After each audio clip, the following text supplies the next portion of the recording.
let's get into it. So like we're kind of discussing when we first or before we started, we sometimes and I thought about this, right? So a lot of times as men, we tend to relate to each other by what we do, right? Like usually when you meet a man, one of the first questions you might ask is, "What do you do?"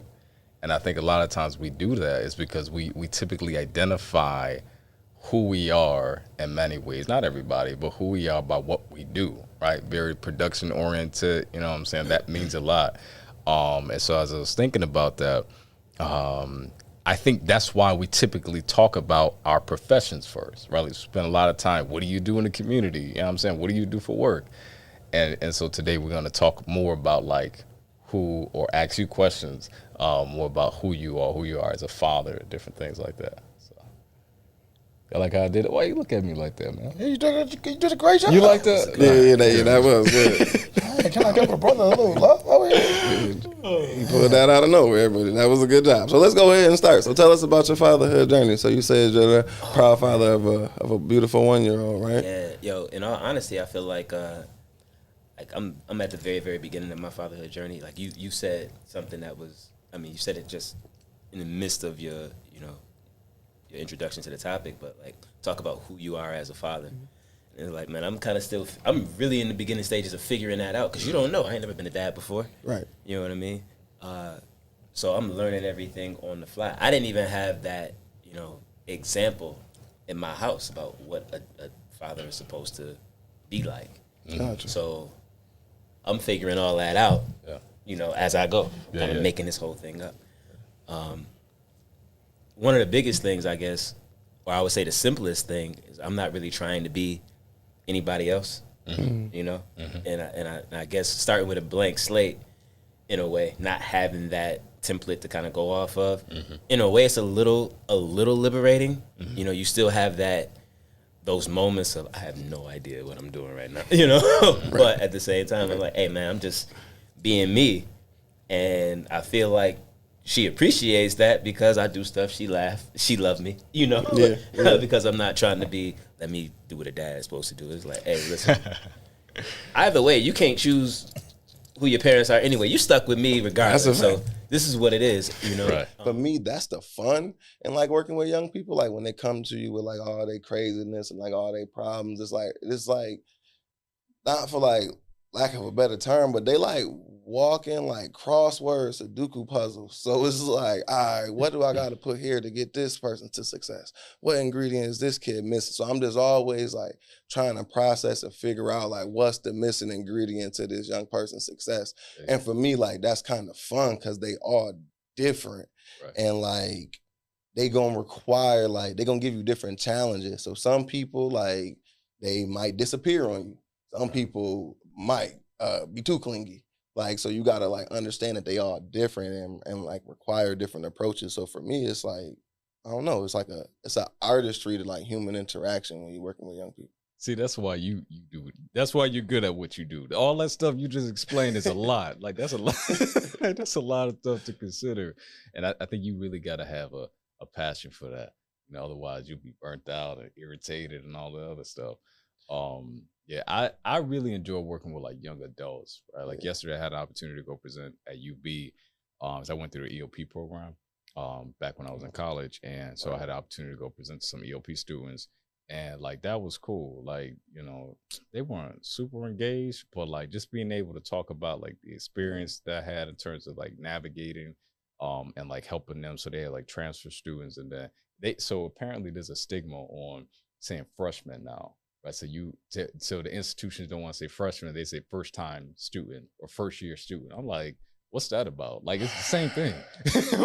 but anyways, so first-time student. So what? Sophomore year, you a second-year college student? Like freshman. So we're gonna replace terms with like longer words that mean the same thing as the original term. Listen, man, we just in a That's an different EOP time. thing. I was always jealous of y'all EOP people anyway. Yeah, this is my EOP hoodie. So it's crazy that you mentioned that. Yeah, Oh, shout out to man. Duville University. On the back of the hoodie, it say HEOP works because we when ain't you no go to EOP. private school, it's got to be HEOP. When I'm bringing mommy a picture and she's like, "Oh, good job, baby. I'm so proud of you." Yeah. That might be validation at 5 and 6, but now when I'm 13, 14, like you said, I'm looking for that validation from the men. Yeah. So Right. I agree 1,000%. And that could be so difficult for the women or our moms in our lives, because they're not understanding why we're not responding or content with the same level of affirmation Right. that, from that 5 to 13, to your point. And when you were talking about the grilling and everything, I started thinking about a post that I put on Facebook a while ago. I'm part of some Black men Facebook group. I forget exactly what the name of it is, but I put a post up like a year and a half ago about like fathers or men needing to be affirmed by other men as they transition into manhood. Yep. And like some people were like really upset about that. Like, I don't need no man to affirm my manhood.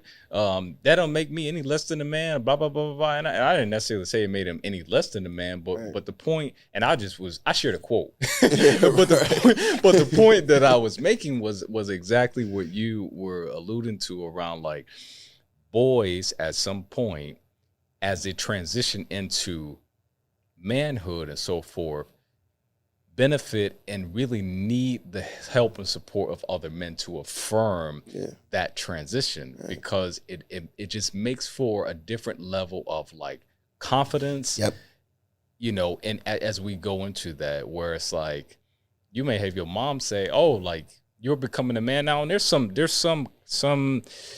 benefit to that. But when your dad say that, oh, that's totally different, right? You feeling a lot different about that. It is. So It is. Or a man that's in like a space or place that like you respect. So like when my mentors tell me like, or if I look at somebody like a big brother or like whether it's my actual brother or somebody, when they tell me I did good or that they proud of me, I'm like, I didn't realize that's what the goal was. That's what I was seeking, but like that's what I was seeking. Right. And like it's okay. So we got to humble ourselves and admit that. So like being around like. I was around some young people yesterday, and I had to tell them what I heard E40 say, like, "Hey, look, I've been your age before. You ain't never been mine." So I'm looking at people who've been my age before, and I ain't never been theirs, to tell me like, I'm on the right path. I'm doing this the right way. Like, cause we, just like how we say in the fatherhood program, these kids, these babies don't come with instruction manuals or guidebooks. Life don't come in one either. And so like manhood doesn't come in one either. And so like I'm trying and am I doing it right? Like I value the way you do manhood. I value like the way you're a husband, the way you're a father. Like, okay, am I good by your standards? I am. Okay, cool. Then like I'm at this level. Now I can go to the next level. So it's important to prioritize those relationships too. And we gotta humble ourselves to allow ourselves to be coached by people who we respect and value. And have those same conversations with my parents. And I'm so glad that my mom has always been very open, transparent, and vulnerable with me like my entire life. So like I kind of expected that from my dad, but he's more like reserved and closed off.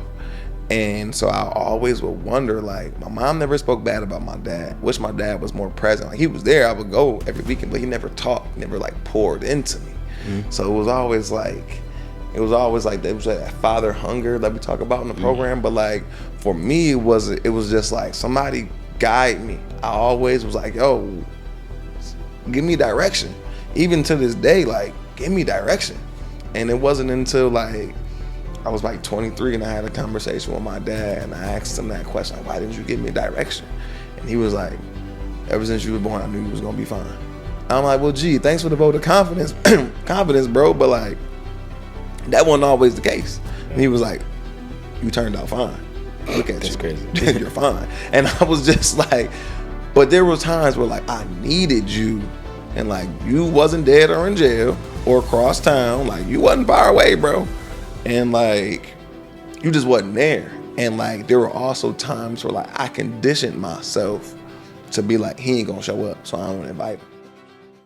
And I wanted to kick us off with those because I think so often as a father, when I hear people talk about you need a vision and you gotta know what you want for you and your family, like where you going, and if you don't know what your future looks like, how are you gonna be able to lead yourself and your family and those kind of things? And I'll be honest, right? Like I get intimidated by that kind of thing, and I get intimidated because I don't spend a lot of time forward thinking. Like I don't spend a lot of time thinking about like 5, 10, 20 years from now.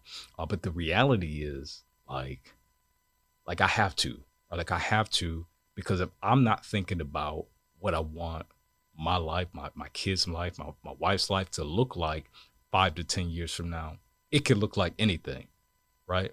And it requires a lot of intentionality and just thought, right? Like if we don't know what we want out of our lives, we could wind up with anything. If I don't know what kind of life I want to lead for my children and my wife, right? Like I could lead any kind of life. I could be any kind of man and father. And so my encouragement and challenge for those of you today is to just begin to think about like what's your vision? What kind of vision do you want for your life, for your children, your family, and so forth? I shared in a episode prior about the vision board. My wife and I, we created a vision board like a year ago.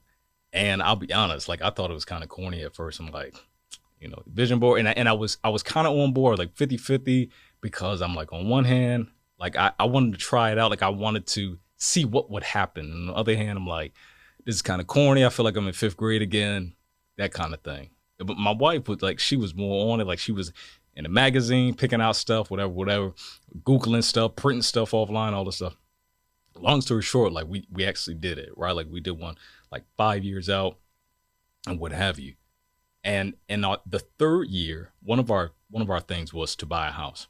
In the 3rd year, which is this year, 2024, we get here, got little to no money. I'm not thinking of buying a house, right? Like not even on my radar. I'm trying to, how we gonna move forward into the new year, not thinking about a house. So she's on me about going to this program. So we ended up going to this program called NACA, right? Some of you might be familiar with it. Go through NACA, go to the workshop. At the workshop, I'm still skeptics, right? They talking about all this stuff. I'm like, okay, whatever. We leave that. She like, my wife, like, I think, like this we're going to go through this process quickly. They were telling us how, people could go from 6 months to 2 years, right? It just depends on where they are in life, with their money, with their credit looking like, all that stuff. So I'm like, all right, whatever. Still being negative about it. And she's optimistic about it. She's hopeful. And for us, this is really where our faith comes in. Because I told you we had this on a vision board, right? We had it on the vision board. And for her, she felt really led by the Lord around this. Little did I know. And so fast forward, we get to, 2 months in, we're at the point where we can start looking for homes and stuff, a lot of paperwork, all this stuff involved, right? For those of you who are familiar with the process, we get our paperwork straight, and like we're actually looking for houses and stuff. And I'm not gonna lie, like it was a long process, right? Like the market right now, for those of you who are looking for houses or you in that space, it's a seller's market, right? So things are not in our favor for those who are looking to buy unless you got some money. Anyways, like long story short, man, we recently closed and like we're doing some work on it now, but like I had no idea that we will be coming into this year, despite that vision board that we created and being homeowners, right? And for me, it's not even about like, having a house and stuff like that. Like I'm not even on that. I probably would have been content with renting for another 3 years or whatever. My point is, without a vision, people perish. Right, like have a vision, have something to aim at. If you aim at nothing, you'll hit it every time. Just talking a little bit more about you as Terry the man. Before we came here today, I was thinking about the conversations that we would have when we were traveling. We'd be going to and from conferences and stuff like that, and yeah, man, I really cherish those moments now that I'm not with the agency anymore, because that element is, I don't say gone entirely, but it's not, things are different. You know, things are obviously different. So let's talk a little bit more about like the origin of Terry. You know, the origin of Terry. When I say that, you know, like what was family life like for you growing up, and how have like some of those pivotal moments shaped you to be the man that you are now, who I really admire. Yeah. Well, Terry has come a long way. Terry was the oldest of 11 children born here in Buffalo, a Christian, God-fearing mother, and a father who was a provider and a protector. But he had his issues also. Maybe he felt the pressures of being a father of a family that size. As a result, you know, there was times when we didn't feel safe or secure because, you know, he was violent toward mom. And as a child, you feel helpless and confused and insecure, you know. But those were, you know, those times compared to all the good times is something how they still stand out. But Dad, you know, mentored and taught us how to be, you know, a good work ethic. You know, how to be that man in the house, you know, that leader. But Terry, when he went on to start his own family, I wasn't quite ready. As a result, you know, I joined the military to get some discipline. You know, their mother encouraged me to do that. And that didn't work, even after a bunch of years, because when I came out, I still wasn't, something was missing. I was married, I had a different family, but something was missing. And, you know, I turned to a life of drug use. And once I got to the point that I couldn't take it anymore, I started what, you know, a whole new life. A life of, you know, believing in a power greater than myself that didn't have to be my mother's. Yeah. But I just, same God, just looking at him and interacting with him differently. Yeah. And, you know, as life went on, it's been a learning process. And where I'm at today, I feel is I'm the best man that I've ever been. It took a long time, Yeah. but it's, you know, using my experiences, those failures, those bad decisions, and, you know, turning them around and doing something different. And that's where I'm at today, you know, with family, with work, you know, doing things different, which, you know, equates into hopefully the right way. So let's talk a little bit about how your past connects to your future in terms of how you go about life today, because you said something that resonated with me or stood out to me in terms of being like feeling like you're like the better version of yourself today than ever before. That's what it kind of sounded like. And so can you talk a little bit about how your past and like some of the things that you had to go through? The quote I'm looking at right now, it says how we view pain depends on how we view life. How we view pain depends on how we view life. And it sounds like you've had some moments in your life where like there was some pain and so forth. And so how is like that, you know, some of the pain, some of the things that you've gone through help to aid where you are today? Yeah, well, like I said, learning by my mistakes and those bad decisions, you know, motivated me to become more self-aware of who I am, how I think, how I view life, how I interact with others. I had to really go deep to understand me a lot better than I did. And by doing so, I was able to identify the areas that was causing me the most harm. Yeah. And then I put forth the effort to change them around, eradicate them, and put my best foot forward. But whatever I went through in my life, the good, the bad, the ugly, it's all been used to help, me to get to where I'm at. Yeah, and part of that, you've helped hundreds, if not thousands, of guys in the city of Buffalo. I hear time and time again how men talk about how instrumental you are in the lives of their family. She said, they having this fatherhood class. I think you're going to be a help to them. I think you should go. So she asked me a couple of weeks later. I said, okay, I'll go. Where is it? So reluctantly, I showed up. Yeah. It sounded interesting, and, I'm waiting about how I'm going to help them. Yeah. And as I sat there and came back and sat there and listened, I realized I'm the one who needed some help. Yeah. Because I had a lot of, my way of fathering was the way my father fathered me. You do something wrong, you get your butt whooped. Okay? And at the time, I was a father figure to 3 children who were not mine in the household. Talk about pressure.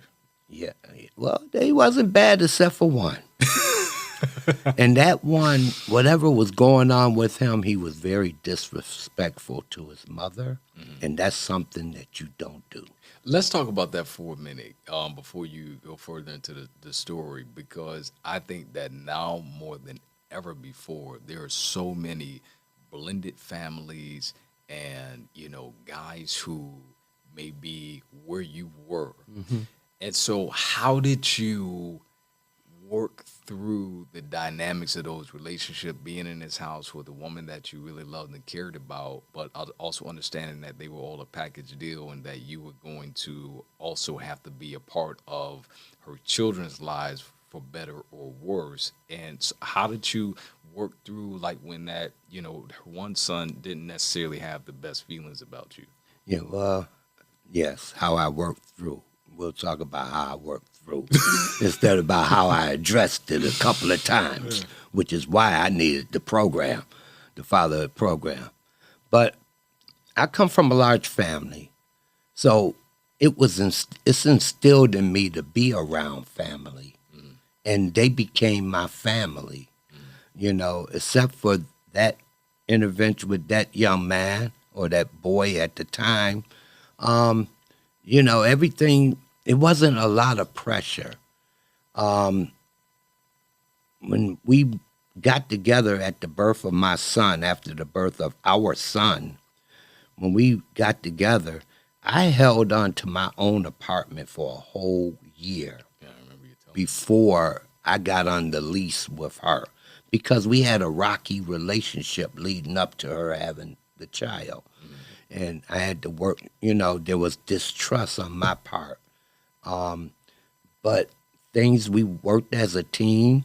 I gave her time to take care of our son because he's special needs. Yeah. And I said I would take care of the children. Yeah. So I would cook meals for them. I would help them with their homework. I would, be there for them. I would try to correct them when they were doing something wrong, to take the pressure off of her. And as time went on, we just became a normalized family unit. Even though they had a father in their life, their father wasn't in their life. They had a father, but he wasn't in their life. Yeah, I remember you telling me that. And when he passed last year... Oh, I didn't know that he passed. Yeah. And I had to tell them that because my brother knew him, and my brother informed me, and I talked to them. I was there for them. They seem to have handled it. They seem to handle it very well at the time. Except one son had got a lot of anger about the fact that his father wasn't in his life. But being there for them, and I'm glad that I was. I think helped them.